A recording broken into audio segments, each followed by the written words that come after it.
Okay, Rita. In near-death experiences, it is reported that there is still an identification with the body or with a separate consciousness. I asked myself, when the body is no longer alive, who is still identifying with a separate being, as there is only one universal consciousness? Good question. But my guess is, well, I continue. Can consciousness let go of identification after the body appears in consciousness after death?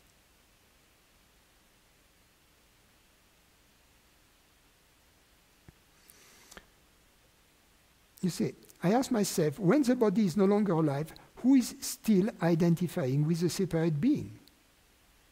As there is only universal consciousness. But it is the same when the body is still alive. Who is identifying with a separate being? In fact, it is consciousness identifying with an object. After the body is dead, there is no more a body, there is still consciousness. The question is there still an object or not? It depends on whatever consciousness wants to do at that point. If consciousness wants to create other objects and keep identifying with them to keep playing the game a little longer, why not? It's a free country. We can, all these answers, all these questions find their answer the moment you stop limiting consciousness. The moment you understand that consciousness is infinite and is not even limited by its own laws, by its own rules. All these questions about life after death, reincarnation, the other realms, etc. It's very simple. The answer is, why not? The sky is the limit for consciousness, and even there is not the limit of the sky because it creates also the sky. So everything is possible. It creates what it wants. So don't worry. Since you are consciousness, after the body dies, if you want to create something, be my guest. You see, you create whatever you want. You want to reincarnate as a snail? Why not? Must be interesting. Now, regarding the experience, the near-death experience, there are two kinds of near-death experience. There are near-death experiences in which there is still identification with the body, and there are on more rare occasions near-death experience in which there is a dissolving into the light. So this latter type of death experience would correspond to the awakening, to the experience of nirvikalpa samadhi. So it can happen in this space between life and death. Sasha.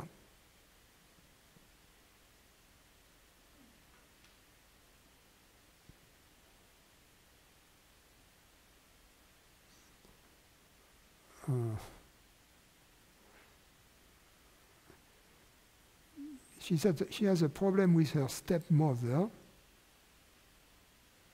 trying to capture the good inheritance of her father.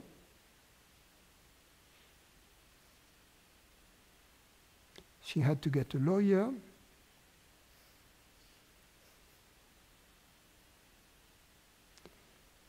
The stepmother wouldn't talk to the lawyer until he filed in court. Then she made a law offer to settle.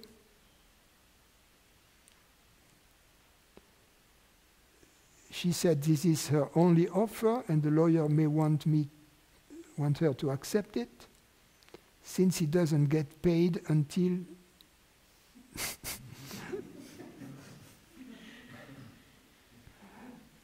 does, and the stepmother has her father's millions to fight with. Shall I accept this offer or ask her to make a better offer and to pay all my legal fees or go to court?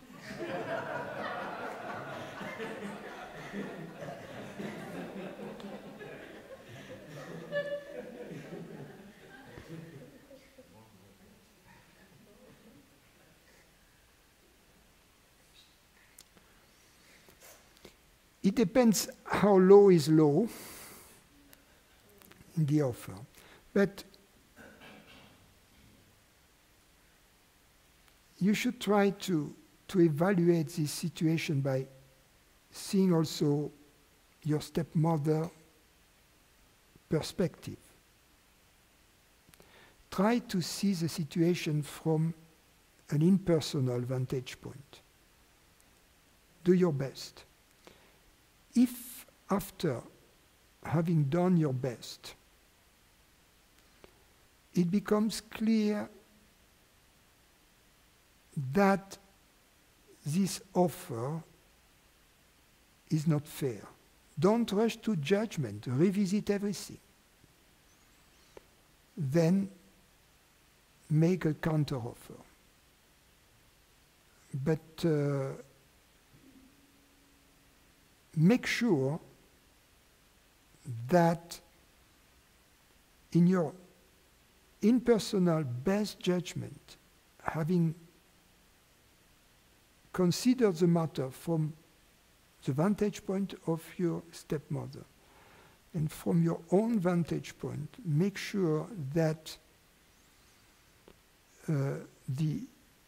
what your stepmother is doing is grossly unfair. Because then you will have justice on your side. You will have not this justice of this world, but you have a different type of justice running for you. But be careful. If you're blind, there is going to be a price to pay. So do really your best to evaluate the situation from an impersonal point of view.